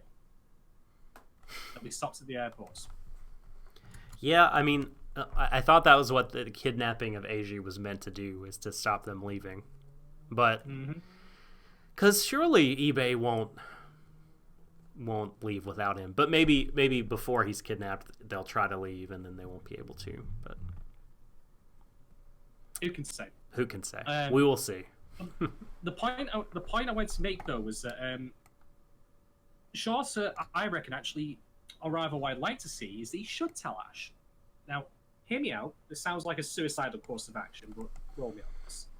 How interesting would it be if we had the kind of character into play where Ash knows about it, but he also knows what'll happen if he does anything direct to look. And then they have to kind of play up this kind of cloak and daggers thing. Everyone's got their secrets. The interplay between that would be incredible, I reckon. If Ash was there right, I really do want to stab this prick because I know he's, got Shorter by the balls and he's got, he's going to do something to AG, he's going to do something to me, but I can't, and I have to play along. That would, I mean, if it doesn't happen, I don't mind. This is not me criticizing Shorter for not saying anything because, I've said before about plot holes and character motivations. I don't think it's unreasonable to expect in that scenario, that you wouldn't think yourself, wait a minute, I could tell Ash, but not, actually expect him to do anything about it if we just be careful and cunning about it. He probably is absolutely petrified. Yeah, and I bet, this is me going out on a limb, but I bet Ash already kind of suspects something is amiss. He do you know that they're, the way they were talking, just sort of, I mean, it was very jovial and very casual, but it was so unlike their conversations up to this point. I bet that they have some kind of, they can just either sense kind of how each other's feeling, or maybe they have some code words or some language that well, if I'm ever fucked up or jammed up but I can't say anything about it, I'll talk about whatever, I wouldn't shock me if that was happening. Quite possibly. So we'll see what happens going forward, but I mean, it has to be said, again, I'm liking the show setting up all these pressure points. It's just going to be a question of how they use them from here on out. I mean, Lot Young himself, already really fascinated by his characters. It seems to have a lot of dimensions to him, just from the little hints that we've been given. And I'll be curious to see how they develop from here on out. A couple of threatening phone calls, perhaps, from his older brothers, you're fucking up, why have you not delivered him yet? And he's like, oh, God, do I have to put these pricks forever? Nah, I'll go and help the good guys out. We'll find out in due course, absolutely. But just by throwing out there as a thought exercise. All right, so my next point concerns Ash and that scene in which Max is telling him that things have become too big for him. That this is not just about you and your revenge anymore. This is much bigger. This is a national conspiracy. I think interesting things are happening there. I think Ash's journey is in some ways beginning to parallel with AG's here, because from the outset, it's been very clear that AG is getting into something that is far too big for him, that is way out of his league, out of his depth. He doesn't know what he's dealing with. I'd say that coming to New York in the first place, regardless of context, is probably a bit much. AG and the Big Apple, that alone reads it's a bit much for him. Just Deer Eye, walking around. This is New York. But so in this scene, you have Ash almost playing the role of AG, right? And Max has to be the one to be look, no, You don't understand. You don't understand what you're getting yourself into. Why risk your life? And that is a question that's been put to AG, I think, by us, and you can reasonably ask it, like, why are you risking your life in this situation? And, you know, because Ash has been the main character and we spent more time with him, he has this kind of more salient seeming reasons to continue to put his life on the line. But I think he has one reason above all else, which is that they will come and get him. that too. He kind of can't hide from them for long. Yeah. But just theoretically speaking, he could walk away, right? But I think both of them. Well, he could try. I mean, is what I mean. He can make the decision. Yeah, not in terms of outcome, but in terms of his intention, he could decide to get out. Yeah, I see. So it's not necessarily about the destination; it's more the starting point. Yeah, like what he intends to do. Like he could change his trajectory here, just like they're asking AG to change his trajectory. So I think that they were so different, but like now their journeys are seeming more and more parallel to me because both are involved in things that are way larger than they can comprehend, but both, in my opinion, have very salient reasons for continuing to push forward and continuing to just move along this path that they have decided for themselves. And I think that that's really cool and does a lot to bring the characters together and kind of, you know, Ash says they're in different worlds, and that is still to some degree true, but I feel like they're entering like nearer orbit. The orbits of the worlds are becoming closer together. From this. If you think about it this way, like there is of course the different worlds thing, but who's to say that AG has to come into Ash's world? Who's not to say it can't be the other way around? Or as I've said before, somewhere in the middle. I'm not saying that Ash should have all his edges sanded off, but I'm also not saying, you know, that AG shouldn't, you know, his own little way toughen up a little. Mm-hmm. Yeah. I mean, the joke I made about AG in New York alone being a bad idea, mostly joke, but there is a grain of truth with there. He is certainly, you know, a very, you know, he's not very world-wise. He's not, you know, well-traveled. He's not well-experienced. He's naive, I would say. Not necessarily for his own fault. Just a touch. Mm-hmm. But yeah, we'll see. But I think that for Ash, I don't think there's any real, like, I understand, like, you know, he's saying about the intent and all that, but, well, for a start, if he gave up, there'd be no story. It'd be Grisaya bad ending territory. Right. Oh god, that's something. But they both have people asking them to get out. Yeah, they do. When you said though about how they're out of the depth though, now that we've actually got some more info on the banana fish stuff and what Max says about linking it to Griff, bear in mind, banana fish found its way to Iraq, and it found its way into the hands of U.S. military members as well. Now we don't really know where it's being manufactured. I mean, I mentioned before, like, you know, about the idea of it being, you know, Iraq being possibly a stand-in for Afghanistan, maybe, like, right, manufacturing all that, you know, happening outside. Or maybe it is being manufactured. Maybe it's like a Scanner Darkly situation, like with the Red Death pills. Who can say? But for it to get that far out there, like, this is why I'm saying, like, even if, you know, AG was to leave the country, it's not to say would be put back on a different plane coming back against his own will. You know, could be governmental involvement even, you know, with the distribution of this particular drug. Who can say? The conspiracy angle, you know, of the banana fish drug takes it a notch above just what is otherwise simply a gang spat. Or a lover's tiff. Not putting the quotes around the tiff bit, but the lover's bit between Dino and Ash. Right. Because you could, in theory, I would argue, although I think it would diminish the show a little, you could, in theory, strip the entire banana fish conspiracy stuff out entirely. It would still function. It would still work as a narrative. Depends on where it goes. Like, you know, if by episode 12 the Golzines are no more and it's Ash versus the government. Oh, God. Ash versus the man. Yes, exactly. Which actually leads me on, like, I was actually kind of sure of a talking point, but I just thought of something else here related to the banana fish story. Which I'll bring they said to call my congressman.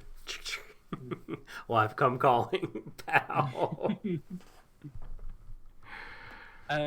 Okay, so the final thing I'll mention here is just this stuff about the Bananafish conspiracy and how it relates to the narrative. Now, I again admittedly am very, very unfamiliar with manga in general. I mean, the only volumes of anything I have are Land of the Lustrous and also My Lesbian Experience of Lotus. I don't have anything of the genre that Bananafish comes from, and I'm otherwise not well read at all. Actually, I tell a lie, there was one other, which was the first volume of Barefoot again that my sister read. Oh. Fuck. That's a fucking read. Yeah, boy, yes. that volume, by the way, Man. folks, is before the Enola Gay, decides to do a little flyover. Yeah. That was before. Like, that happened at the end, and everything that happened up to that point was just fucking... Oh, Jesus, fuck. It's a tough story, man. The Japanese government were on some fucking shit, honestly, for acting the way they did. Anyway, we're not talking about that. So, here's the thing, right, about this particular kind of story. I'm wondering if the inclusion of the Bananafish conspiracy elements in the narrative serves as a kind of like packaging to help sell the story to people. Because bear in mind the time this came from, it's a gay romance story after all, with a crime element to it. But part of me thinks to myself, like, a little cynically perhaps, is the Bananafish stuff, the actual drug-related conspiracy stuff, in there help make it more marketable? Or what and I'm not saying that the stuff itself isn't marketable already. Yeah. But I'm just saying, like, from the perception of the writers and the original author, was that possibly something they put in maybe to help it get out there and get more notice? Yeah, I mean... Like, to act as kind of like a packaging, Yep. I mean, I think it's safe to say, like, certainly the gang elements are that too. Because, it's... I think we talked about this earlier, and it's certainly been written about this anime season, that, back then, stories that were only about, Shonen Ai, or about boys' love, romantic stuff, like they couldn't just be about that didn't exist yet as a genre unto itself and a kind of market. So if you wanted to do that, you had to put the other trappings around it. So crime story, and then maybe like also like government conspiracy stuff like is all part of that. I could totally see that. I mean, I have to say as well, like, thinking about it generally, like, often when you do romance stories, like, some stories, like, focusing around romance can either be built from the romance up, where you have that as the main thing, and then all context follows after that, or the romance can be a function of the context, like, where, in this case, it's the latter, because, of course, Eiji and Ash meet while they're embroiled in this criminal conspiracy, and then their feelings develop, as opposed to them already being a couple, and then getting involved in it after the facts, and that being more of a minor thing. Like, at the moment, the romance element has been very, very subdued and very minimal, I would say, throughout the material thus far. Yeah. So, firstly, I have to say, like, I think overtly, right? I mean, there are things like we mentioned earlier on with like he lets him unguarded into his vicinity. That's like there. But the like there. But yeah, like the explicit romantic stuff I think is going to be hard if it's going to be rarer unless they make changes to the material. It'll be the BioWare final dungeon, night between the sheets with your love interest kind of thing. Where nothing really happens up to that point. No, I kid. But I have to say, like, I do also think it's actually kind of ballsy. Because I mentioned before, like, about the whole idea of Bananafish treating its overtly gay characters as criminals because they are criminals, and kind of, tying that together as something it then deconstructs. I mean, it feels like a function of its times that, it couldn't overtly deal in the subject matter. And when it has dealt with overtly in this particular show thus far, in this particular material, it is, through the lens of criminality and power play, which a lot of people, I suspect, at the time would probably have felt that way, potentially, about gay people. I mean, again, bear in mind what I said in the very first episode, the AIDS crisis was going on. And then later on, you had things in the military, like, Don't Ask, Don't Tell. Right. All sorts of homophobic bollocks happening all the time. So I think it's very ballsy for it to drape it in that way at the start and then, start to deconstruct it and why. Because, I mean, we all I mean, whatever you want to say about Ash and Eiji being in a relationship, we certainly at least know at this point that Ash is definitely gay, if not bisexual. And yet, our sympathies are absolutely with him. I mean, I don't think there's anyone, even in the 80s, who could have walked away from or gone away from reading the volume in which, Ash's history of his father came out and what happened with him, and, thought, oh, that Ash, he was in the wrong. No, they can't think that. That's nonsense. No. Sympathies absolutely lie with him, regardless of what line his sexuality falls on. So, and yet, Miss K has actually just thrown in there were literally shoujo manga in the 70s that were all about gay romance. Like, out there. Fair enough then. Yeah, okay. No, yeah. I guess my question would be, was it also platonic, or was it, were there physical depictions? Because I think, it's my understanding that, a lot of the stories back then, those things existed, but they were written in such a way, and the relationships were platonic to such a degree that there was a fine line walked such that plausible deniability could be had by the author, where you could be like, no, this isn't actually gay. Like, they're just really good friends. They have a strong romantic friendship, kind of a thing. What's the name? Brideshead Revisited, a British novel, has this where the Sebastian and Charles, the two main characters, are obviously like gay and obviously love each other in a sexual sort of way, but like the relationship remains at a platonic level. And you could come away from that book and going, they were just like, there's just this like Tolkien-esque idea of a romantic friendship, you know what I mean? But it's like, no, like it was more, I think that was more common in those days to do that sort of thing. But like, I'm not an expert. Like, we would have to get on someone like, oh boy, why am I forgetting her last name? Erica, she's a very well-known historian of LGBTQ manga. Someone in the chat will provide her last name's Erica Friedman, I think. I think it's Erica Friedman, but she would definitely know for sure about kind of the history of depicting gay relationships through physicality in manga goes. Because, I don't think there's any question, like you said, Ash is gay, like Eiji and he are in love.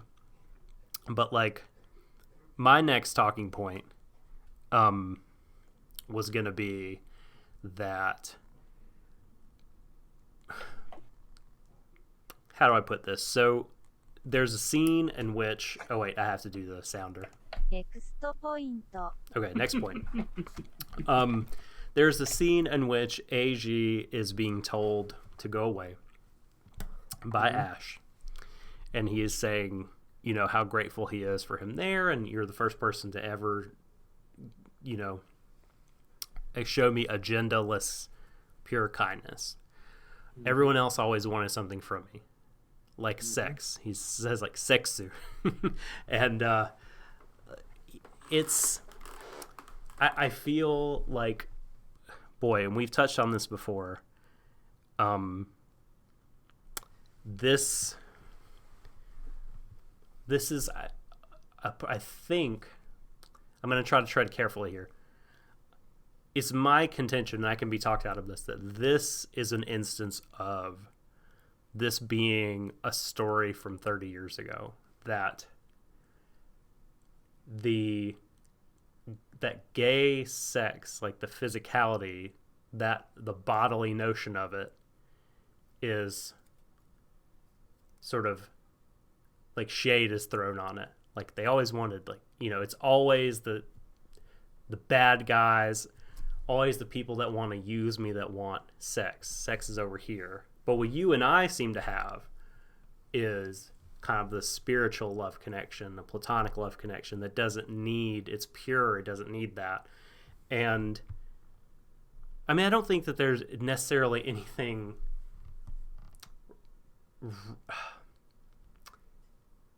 how do I say this?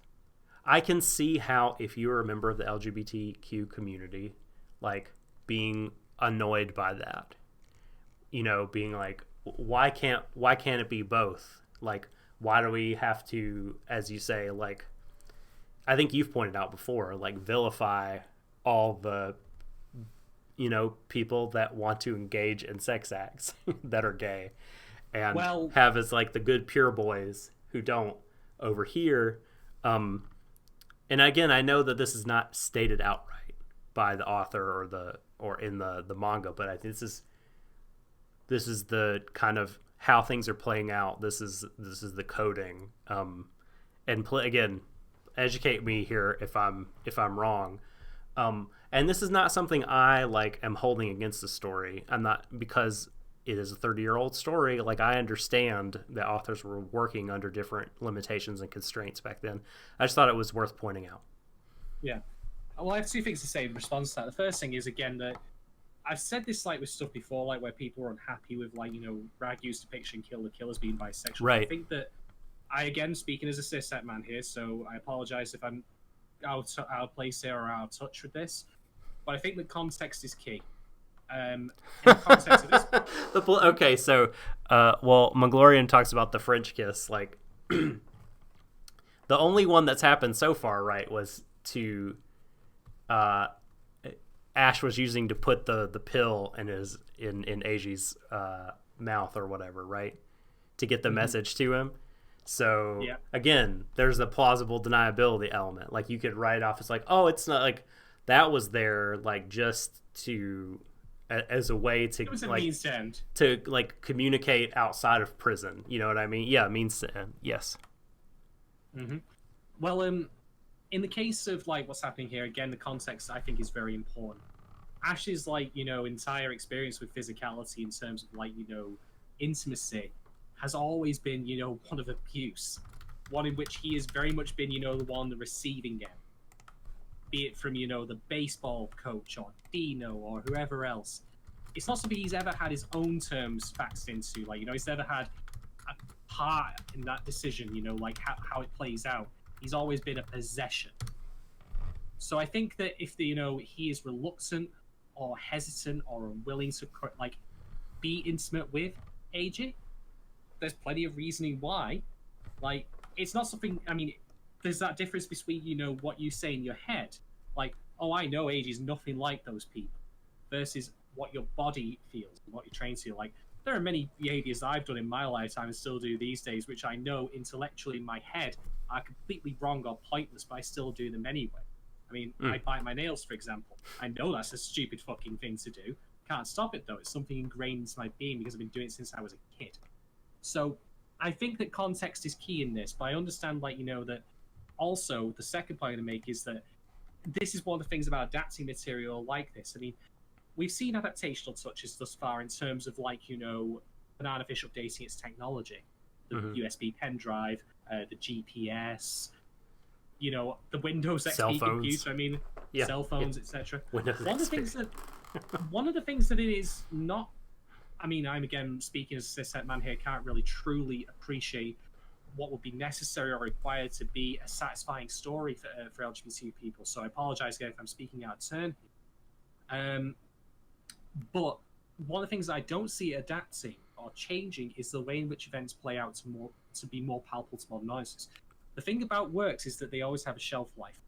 So what could have been conceived in historically as a feminist work, like I remember reading The Awakening as a feminist piece of literature when I was doing my English A level, that probably is completely and utterly insufficient for modern feminism.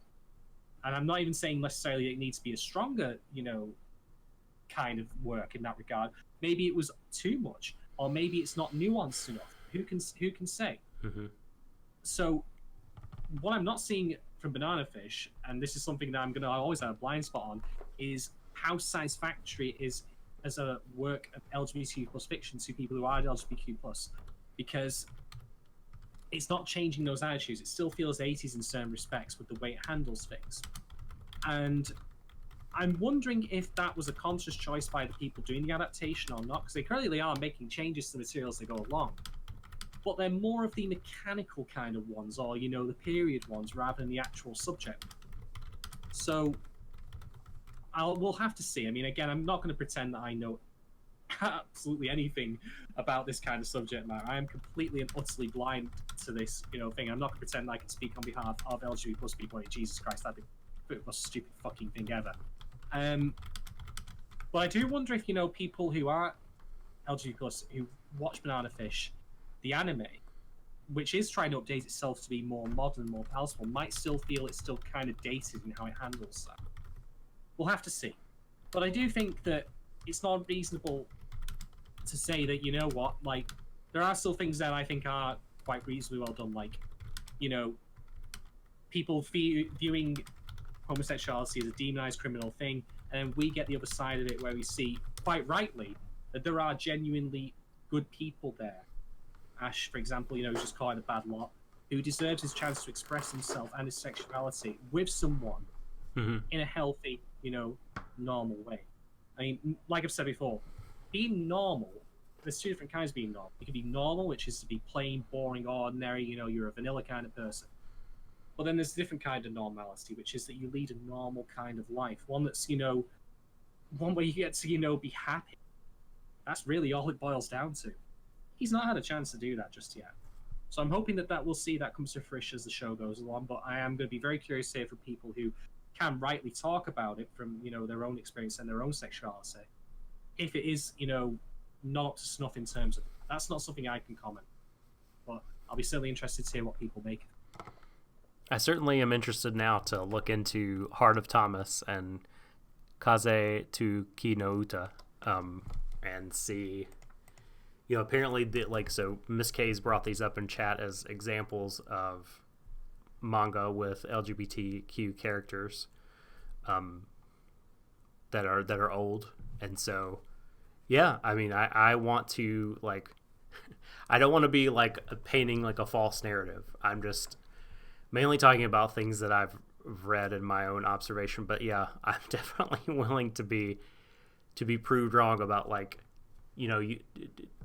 subs, you're saying this thing about the industry when actually this other stuff was happening that you don't know about, and you're just wrong about it. So that's fine. But man, what a lot of interesting talking points from this episode. It's a good episode. It is a good episode. It's not, I mean, like I said, I'm grateful to be talking about something like this, even if I can't, if there's only so far I can go with the material just because of who I am as a person, but I can still have a lot of stuff to talk about that's positive and be generally happy with the show as it's being presented. I'll take that as opposed to my usual blend of, well, fuck this piece of fucking shit. Like, you've all heard it from me before, folks. I won't go over it. I missed that. I miss that every once in a while. We're gonna have to do a mystery bando theater soon. Oh, it's okay. It's okay. I've already decided what I'm gonna watch for the Halloween episode that I'll be doing. Can you share it now? I can indeed. So it's a show that I watched once as part of an anime bingo skit that I did for I was watching Netflix for. All right, we'll do anime bingo. I was doing this with a friend, and I ended up watching one episode of this show, and it was one of the most apocalyptically awful pieces of shit I have ever seen in my entire life. I mean, I know that Japan has problems of sorts, but fuck's sake, guys, you didn't need to make it. And of course, that show was Heaven's Lost Property. Oh, motherfuck. Why are you going to watch that? Don't do that. Not the whole show? Episode. You're going to watch the whole show? It's only 12 episodes, isn't it? Christ alive. Like, you've only done OAVs before. And, oh my god, I feel so bad. Why are you... Because I like entertaining people, and even if that's just by me suffering, I'll do it. And in case you're wondering, folks, by the way, what Heaven's Lost Property actually is, well, let me give you the synopsis. The protagonist is a 15-year-old, I think he's 15, I don't really care, because as far as I'm concerned, the only life expectancy he deserves is measured in minutes, because he's a prick. And he meets an angel who falls from heaven, and the angel swears servitude to him to do anything that he wishes, and grants him all the wishes he wants. Now, I have a mantra, or I have a rule, which is that there is no premise in anime or any sort of fiction that is not unviable. like the premise, while like when you distill everything down to its premise, everything is viable. It's just a question of how you execute it. So the idea of meeting an angel from ever and then having them, be a buddy bud to you or whatever, you could do something with that. What Heaven's Lost Property decides to do is it decides to treat this angel as a slave, and also on top of that, the way this angel is designed, well, also with shackles, great, fantastic, love that mental image.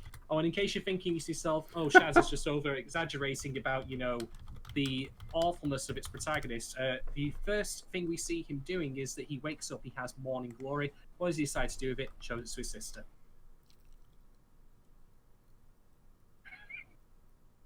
Yeah. That's the protagonist, the character we are meant to empathize with. I mean, I've seen some shitty fucking male protagonists in my time watching anime, but I can't recall one who I've wanted more to be hit by a fucking 18-wheeler lorry to become roadkill. What an absolute piece of shit. It's meant to be funny. He's got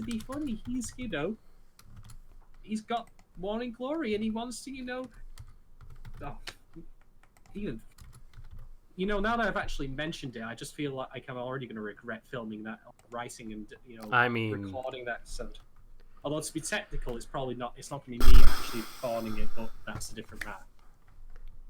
God damn it! So yeah, look forward to that in October, folks. I'm not live streaming that one, by the way, because I think I'll probably spend most of my head in my hands. Well, on that note, let's talk about the polls before we get out of here. And well, no wait, we should rate the episode. We should episode, yes. For me, I'll fire off and start. Okay. I am gonna give this episode 4 out of 5. What was it? Lee Enfield rifles. Yeah. Whatever model. I mean, surely someone knows better than me. Whatever model Jessica was well with. Oh my God, Mirror. All right, Mirror, before we go any further, just please tell me, I know I've seen the first episode. I know how terrible it is. I know I'm going to sit through the rest of it because I'm a fucking idiot. Is it about the same, or does it just get worse? I want to at least have some idea of what I'm getting myself into. If you can drop that in there while we talk, that'd be amazing. But yeah, this episode, I mean, for all the reasons we've stated, it was excellent. Lovely directorial flourishes in this particular episode as well. I mean, from the comedic, the levity with the sun, the silly chibi kind of stuff they did with that, framing, the shadows, the moon. Young is a fantastic addition to the show's cast. I'm already really interested to see what they do with that. And it still keeps, I like I've always said, am I interested to see next episode? Of course I am. Although I'm really horrified for Best Girl Jessica. Yeah. I was gonna give it 4, but for Yulun, I'm gonna bump it up 1/4 point. I'm gonna give it 4 1/4 of Shorter's tears out of 5. Wow. Now let's talk about Twitter poll. Mag, I've already tortured myself. I've already for Halloween watched Mouse and Rin, Daughters of the 70. Not to mention Phantom and Elfenlied that were both picked by you. Yeah, I put you through that as well, though. I mean, it's not something that's solely from myself. You suffered as well. Yeah, I loved every second of it. I did. All right, here are the polls from The Rich Boy, episode 7. Which early 90s gangster rap song about California do you prefer? Going Back to Cali or California Love? Early days, California Love is leading strongly with 71%. Good shout.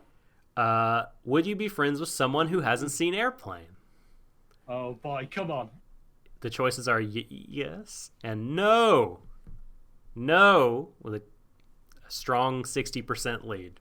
60% of the vote. Wait, what? It's not more than that? 40 are yes.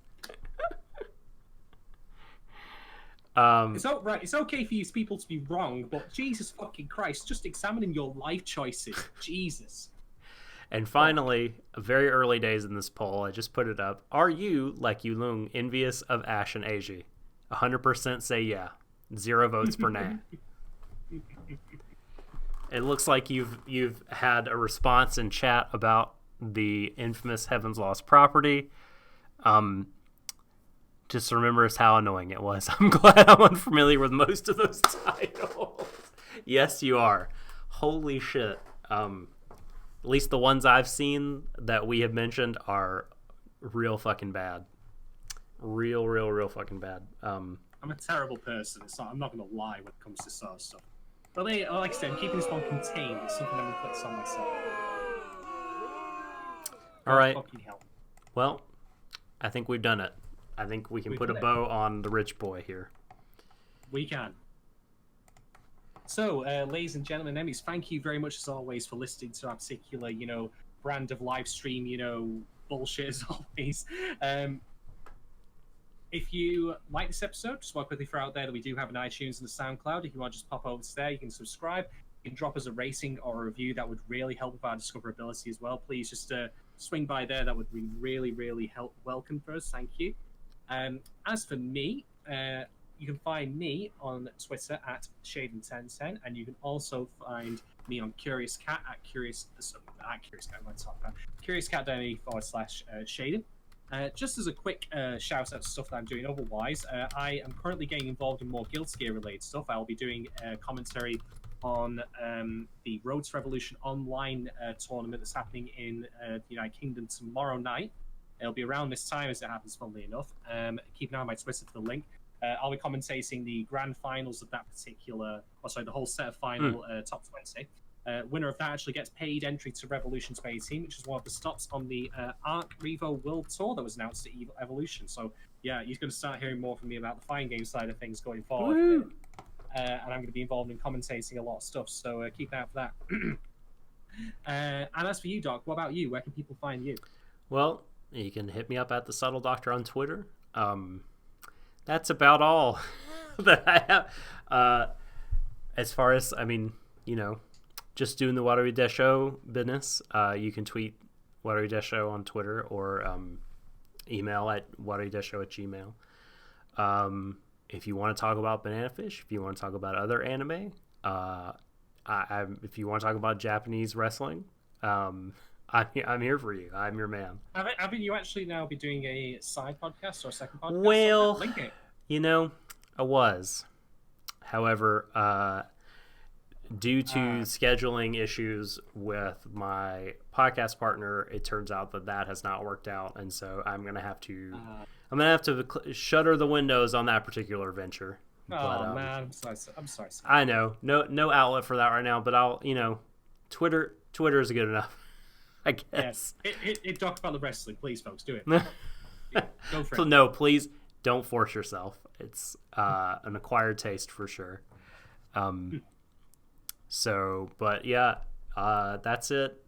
Tweet me, and like Shadon said, like, subscribe, follow, share wherever we are. It helps us tremendously.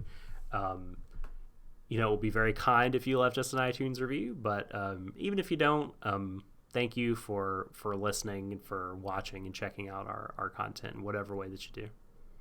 Indeed. Thank you all so much for it. On that note, I'll wish you all a very good evening from myself and Doc, and as is, our brand over here at Warui Deshou. As always, embrace each other, everyone. It's the end of the universe. Goodbye. Mwah. Good night. And good night.